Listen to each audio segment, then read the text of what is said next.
वरदु सम्मा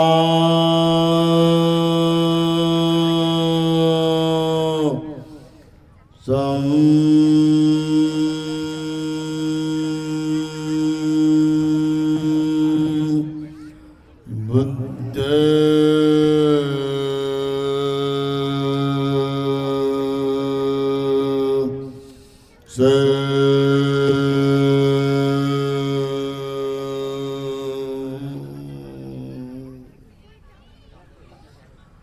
पुनः भगवान अरहंत सम्यक संबुद्ध को त्रिबार पंचांग प्रणाम करता हूँ। गांव का नाम क्या है?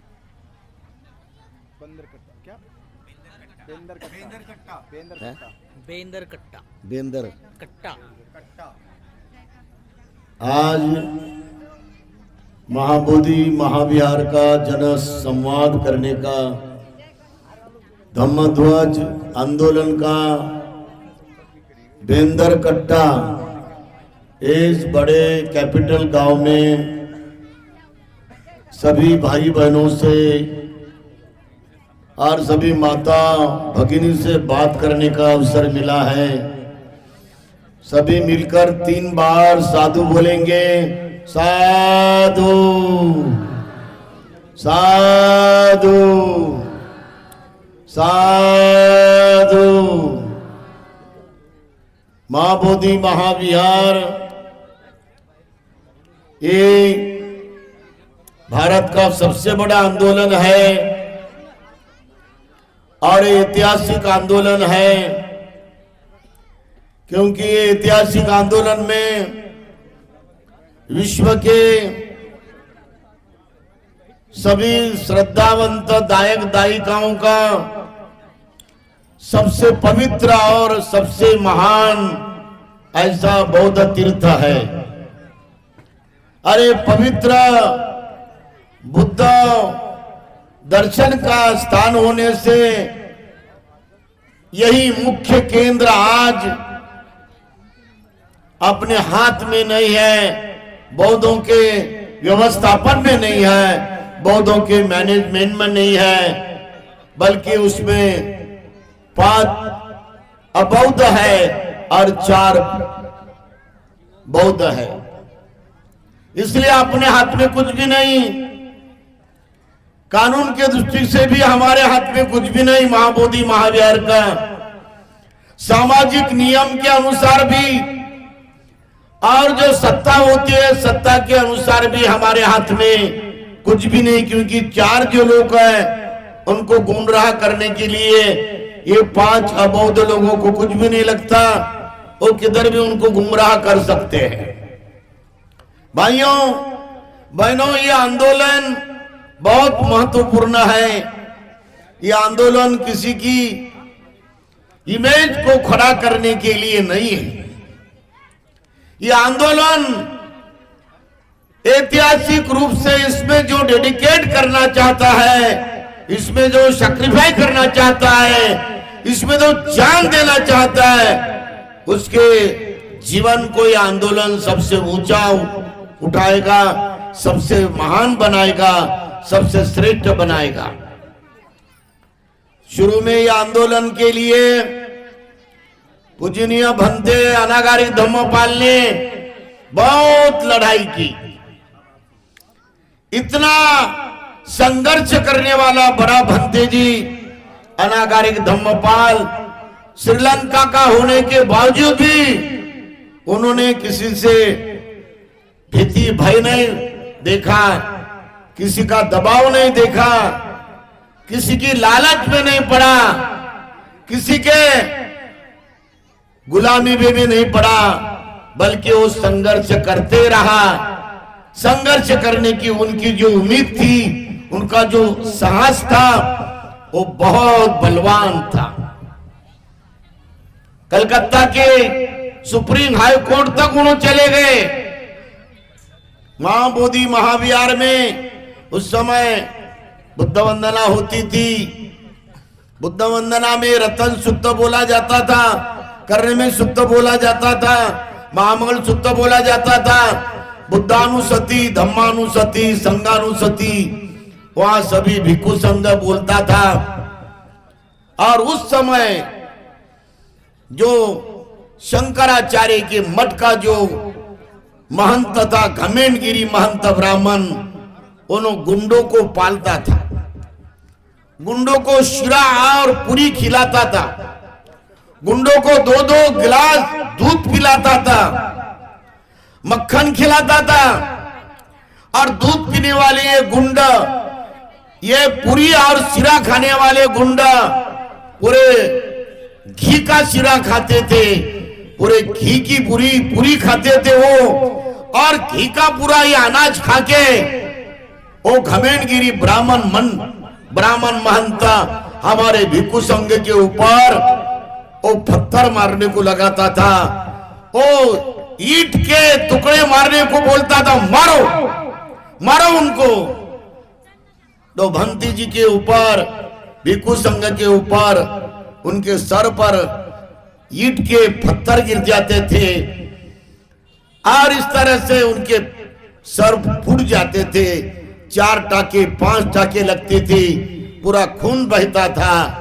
और वहां से ऐसे दहशत, ऐसी भयभीति ये घमेंडगिरी महंत बुद्ध गया में पैदा करता था, जिस वजह से कि वो घमेंडगिरी महंत को पूरा की पूरा माल वहां का मिलना चाहिए।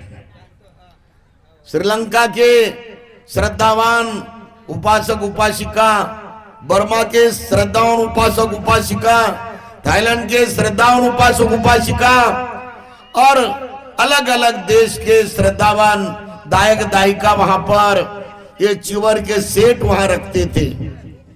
ये मालूम है ना आपको चिवर? ये चिवर का क्या नाम है? ये चिवर का नाम है उत्तरा संघ चिवर। इससे डबल होता है संघाटी चिवर। और ये जो अंदर से भिक्षु संघ पहनता है, यह अंतर्वासक चिवर है। ऐसे 3 चिवर होते हैं। ये 3 चिवर, उसके साथ भिक्षा पात्र, उसके साथ मुंडन करने के लिए वस्त्रा, कमर को बांधने के लिए चिवर को कमर बंद और सुई धागा और पानी छानने के लिए फिल्टर, ऐसे 8 वस्तु भिक्षु संघ के लिए के भगवान बुद्ध के बोध वृक्ष के पास रखा जाता था। और रखकर वहां उस समय के जितने भी बुद्धिस्ट देश के श्रद्धावान दायिका है, दान देने वाली माता बहन है, वो वहां पर ये 8 वस्तु रखते थे। और उसके ऊपर 250 ग्राम का काजू पॉकेट, 250 ग्राम का मनुका पॉकेट, 250 ग्राम का खजूर पॉकेट, 250 ग्राम का बादाम पॉकेट, 250 ग्राम का लवंग पॉकेट, 250 ग्राम का इलायची पॉकेट, 250 ग्राम का खड़ी साकर पॉकेट, 250 ग्राम का ये अलग अलग सूखा मेवा के पॉकेट रखते थे। कम से कम 1500-2000 का ये सूखा मेवा के पॉकेट वहां पर रखते थे। और उसके ऊपर वो दान देते थे। और उस दान पर कोई 10 रुपए का दान नहीं, 20 रुपए का दान नहीं, क्या 500 रुपए का दान नहीं, बल्कि 10,000 रुपए रखते थे, 20,000 रुपए रखते थे, 30,000 रुपए रखते थे, 50,000 तक। इतना ही नहीं, 1 लाख, 1.5 लाख, 2 लाख का भी दान वहां पर हमारे श्रद्धावान दानशूर बौद्ध बहन, बौद्ध उपासक, बौद्ध उपासिका, दायक दायिका इतना दान वहां पर वो अर्पण करते थे। ये महाबोधि महाविहार के अगले सौंदर्य के लिए, अगला जो डेवलपमेंट है उसके लिए वो देते थे। तब इनका ये घमेंडगिरी महंत का जो गुंड लोग था, 5 गुंड लोग, 10 गुंड लोग, वो वहां खड़े ऐसे आंखें फाड़ के देखते थे कि हाँ अभी तो माल मिलने वाला है। और फिर जैसे भी वहां से हमारे प्रदेश के बौद्ध दायिका चले जाते तो ये पूरा ये सूखा मेवा का 1500 का माल, 2000 का माल और ये 8 वस्तु भिक्षु संघ के ये पूरे लूट कर अपने आश्रम में ले जाते थे, मठ में ले जाते थे और उस पैसे का इस्तेमाल वो भोग के लिए लगाते थे, मोह माया के लिए लगाते थे और मंदिर बनाने के लिए अलग अलग देवता के मंदिर, अलग अलग देवी के मंदिर, अलग अलग ये बुआ जी महाराज के मंदिर, अलग अलग शमशान बनाने के लिए उसका इस्तेमाल करते थे। क्या हमको कुछ उसका लाभ हो गया क्या बताओ? या हमारा नुकसान हुआ कि नहीं? हमारे बौद्धों ने दान दिया हुआ महाबोधि को, महाबोधि महाविहार को, वो उन्होंने वहां पर ही पूरे के पूरे गर्भ कर दिया है, लूट लिया है। तो ये हमारे बौद्धों का कितना हमारे बौद्धों का नुकसान हो रहा है। ये कोई एक दिन का नहीं, करीबन 120 साल से नुकसान हो रहा है। अरे हम भोगते जा रहे हैं, इतना बौद्धों के ऊपर अत्याचार हो रहा है, अन्याय हो रहा है। उसके बाद कुछ दिन तक पूज्य भंते सुरई ससाई ने भी आंदोलन किया, एक टप्पा से तो 15 टप्पा तक लाखों सामने ले गए। बुद्ध गया में लाखों करोड़ों सामने ने वहां धरना दिया, लाखों करोड़ों लोगों ने वहां पर आके धरना दिया बौद्ध गया में। और दिल्ली में भी उस समय नरसिंह राव का सरकार था, लाखों सामने बना के वहां केंद्र सरकार के सामने रास्ते पर रास्ता रोको किया, सब कुछ किया। लाखों उपासक उपासिकाएं आए, उन्होंने भी वहां धरना दिया। और दिल्ली प्रदेश, दिल्ली निगम ये पूरा की पूरा जाम कर दिया। मैं उसमें आंदोलन में था, इंग्लिश में बात करता था, हिंदी में बात करता था और मराठी में भी बात करता था। क्या नतीजा हो गया, क्या फल मिल गया है? कुछ भी नहीं। केंद्र सरकार के मंत्री आके बोलते थे, ये तुमने कुर्ता पहना है, ये लिबास पहना है, हमारे खिलाफ में यहाँ पर बात करते हैं। इस तरह से बहुत गंदी बात बोलते थे वो। मैंने मेरे आंखों से देखा, मेरे कान से देखा, एक भी मंत्री प्यार से नहीं बात करता था। लालू प्रसाद उस समय पटना में मुख्यमंत्री था, उसका कॉलर पकड़ा था हमारे सुरेश ससाई ने प्यार में कि महाबोधि महाविहार आप बौद्धों के लिए देते कि नहीं बताओ। ये प्यार में दोस्ती में बहुत कुछ बातें हो गई, लेकिन लालू प्रसाद ने भी गांजर बताया। क्या किया आपने? कुछ नहीं। ये दोनों आंदोलन बहुत भारी हो गए, ऐतिहासिक हो गए। अभी हमारे भारत के जो क्रांतिकारी भंते हैं, पूज्य भंते विनयाचार्य, इनके नेतृत्व में हमारा आंदोलन बढ़ते जा रहा है। शुरू में महाबोधि महाविहार का जो ऑफिस है वहां पर बैठे थे सभी लोग, पूज्य भंते विनयाचार्य भी वहां बैठे थे, पूज्य भदंत विशुद्धानंद महाबोधि वहां पर बैठे थे। पेंडॉल डाला था ऐसा, और 1 दिन हो गया, 2 दिन हो गया, 4 दिन हो गया तो देश के 15 भिक्षु, थाईलैंड के 20 भिक्षु, बर्मा के 30 भिक्षु और श्रीलंका के 40 भिक्षु, वियतनाम के 20 भिक्षु, जापान के 20 भिक्षु, अलग अलग देशों के भिक्षु संघ आ रहा है, मिल रहे हैं, मदद कर रहे हैं। और हर दिन इतनी संख्या में यह आंदोलन पूरा एक सरीका क्रांतिकारी बनते जा रहा है। चारों तरफ आंदोलन की आग लग गई, हर देश के भिक्षु के मन में आग लग गई, जापान के भिक्षु के मन में आग लग गई, थाईलैंड के भिक्षु के मन में आग लग गई, श्रीलंका के भिक्षु के मन में आग लग गई, कंबोडिया, वियतनाम, हर देश के भिक्षु में ये क्रांतिकारी विचार आग के माफिक बहुत जोर से फैल रहा और लाखों के संख्या में वहां पर सभी लोग मिल रहे हैं, एकता बता रहे, एक ही बता रहे। यह हमारे पूज्य भंते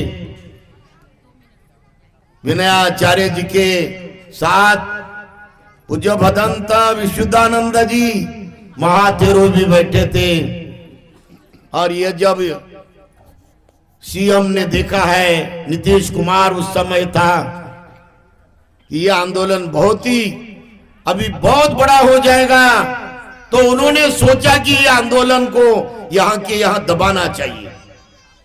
तो रात को उन्होंने आ गए 11 बजे, बोले अभी यहां नहीं बैठ सकते हैं, बैठेंगे तो आप क्यों गोली मार के यहां खत्म कर देंगे। ये मुझे भदंत विशुद्धानंद बोधि महाथेरो ने बोला और ऐसे बंदूक उन्होंने निकाला।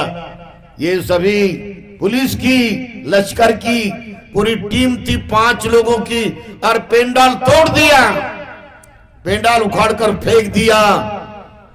फिर वहां से पेंडाल अपना इधर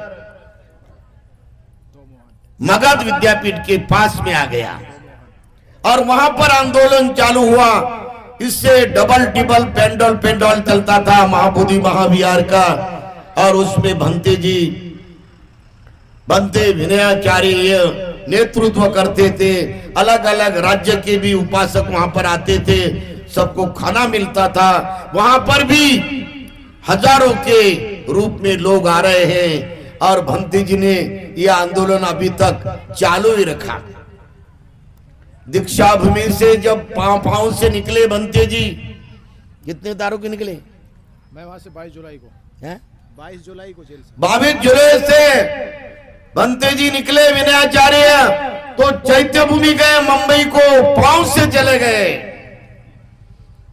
और वहां से पांव से निकले आए तो छिंदवाड़ा के पास संसर है, वहां पर ये भी पांव का दौरा है। यह हजारों किलोमीटर का दौरा है, कितने हजार किलोमीटर हो गए।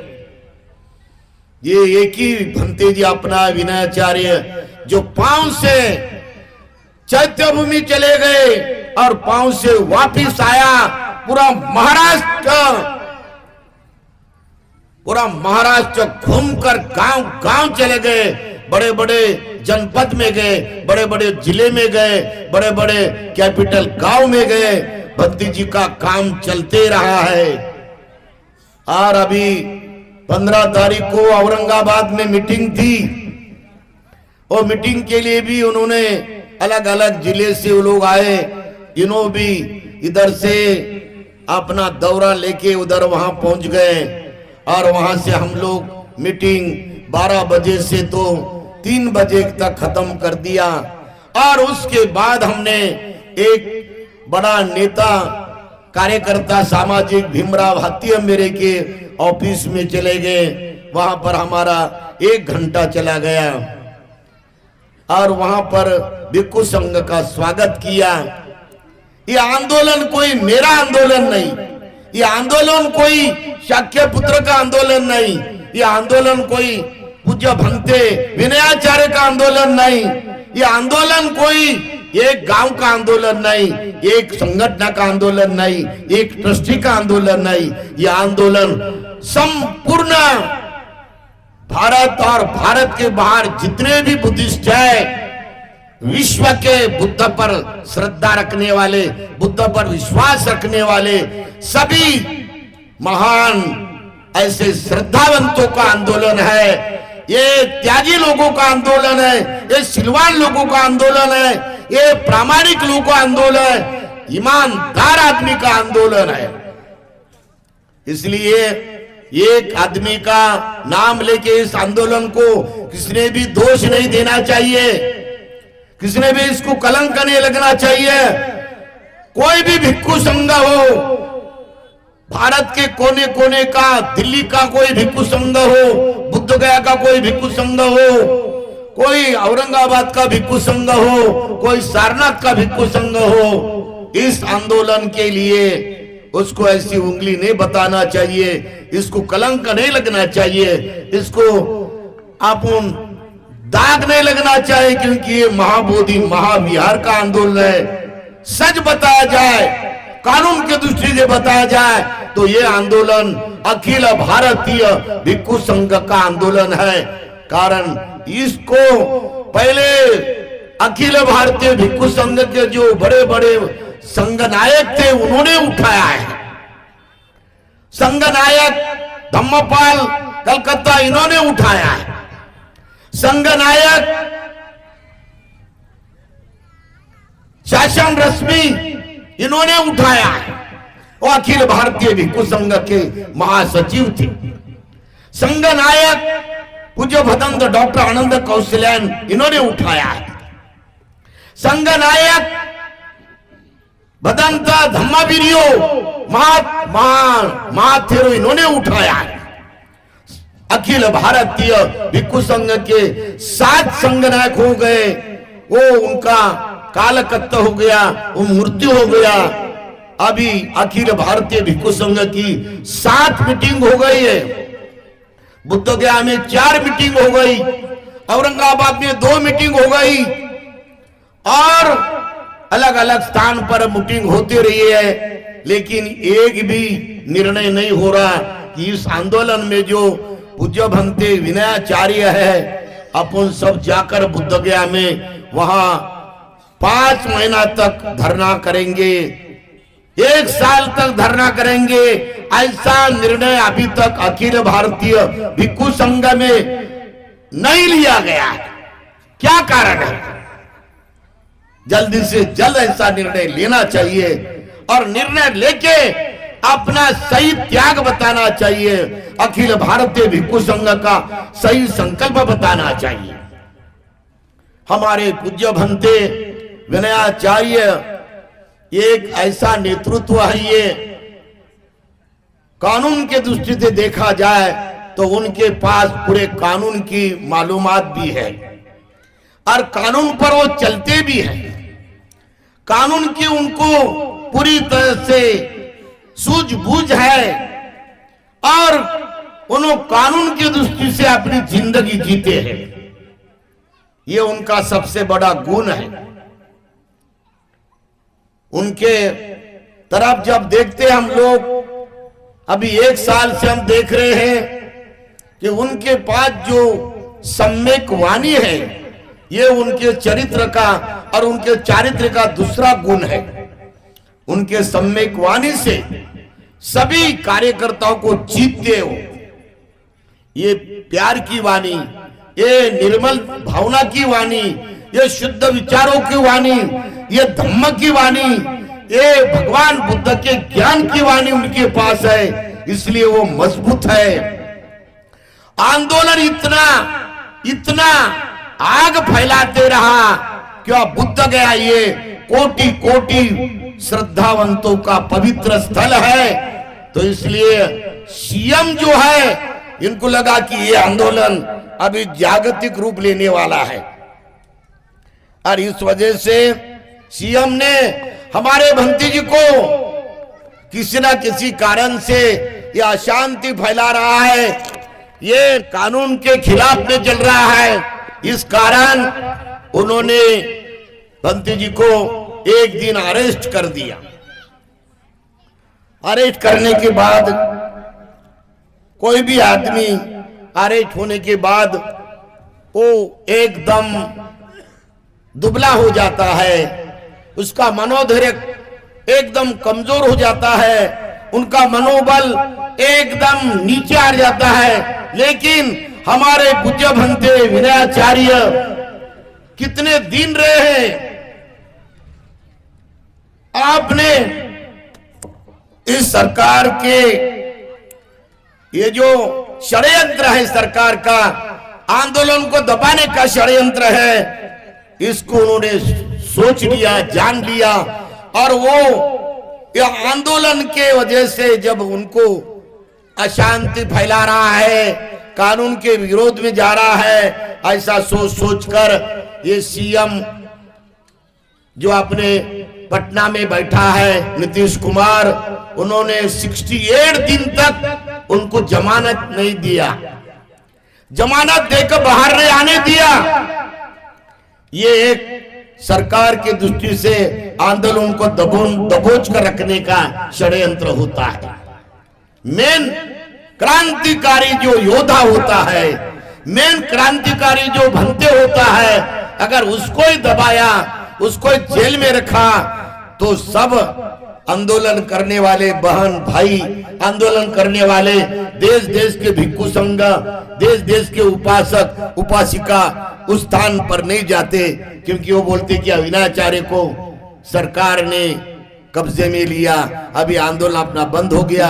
सब लोग निराश होते हैं, सब लोग दुखी होते हैं, सब लोग शोक करते हैं। ये सरकार के प्रशासन का और सरकार के नीति का ये षड्यंत्र होता है, जिससे कि ये आंदोलन वहां रोका जाए और उसको रोक कर वहां दबाया जाए, दबोच कर रखा जाए। लेकिन हमारे पूज्य भंते ये विनयाचार्य, इन्होंने इस जेल के कानूनी विरोधी, अत्याचार करने वाले, अन्याय करने वाले षड्यंत्र को, प्रशासकीय षड्यंत्र को, प्रशासकीय ये नीतीश कुमार के षड्यंत्र को नहीं माना, उन्होंने ठुकरा दिया, उन्होंने उसका निषेध किया, उनको पूरी तरह से बाजू में किया और अपना मनोधैर्य, अपना मनोबल, अपनी महत्वाकांक्षा, अपना करियर बढ़ाते बढ़ाते गए। उन्होंने कहीं पर भी नहीं रुके और उन्होंने जोर से आंदोलन शुरू कर दिया। अभी 12 तारीख को, फरवरी के 12 तारीख को 2026 को हमको सबको वहां पर जमा होना है दिल्ली में। अपना अपना एक ट्रक, जिस ट्रक में हमारे सभी भाई बहन बैठेंगे, या 2 ट्रक, और एक ट्रक में अपना गैस सिलेंडर और खाने पीने का जो भी भाजी रोटी खाएंगे या दाल चावल खाएंगे, वो हमारे साथ रहेगा।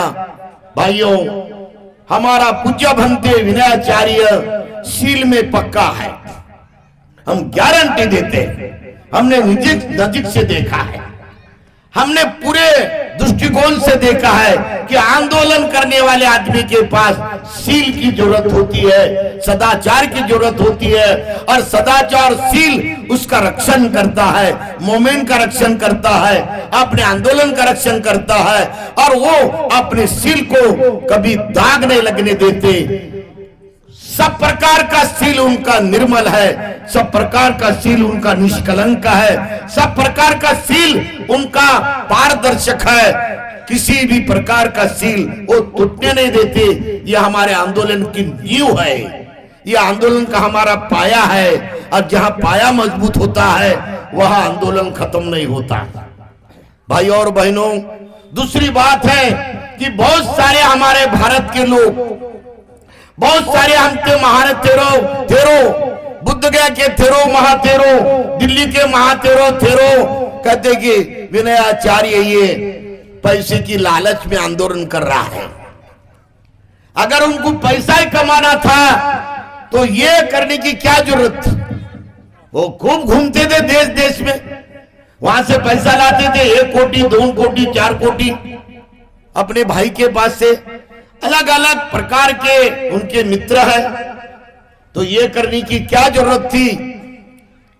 इसलिए मैं कहता हूं ये बात गलत बोल रहे हैं। ये हमारे थेरो महाथेरो की तरफ से जो इल्जाम लगाया जा रहा है कि ये पैसे के लिए आंदोलन है, तो ये बात झूठी बात है, ये कानून के खिलाफ की बात है।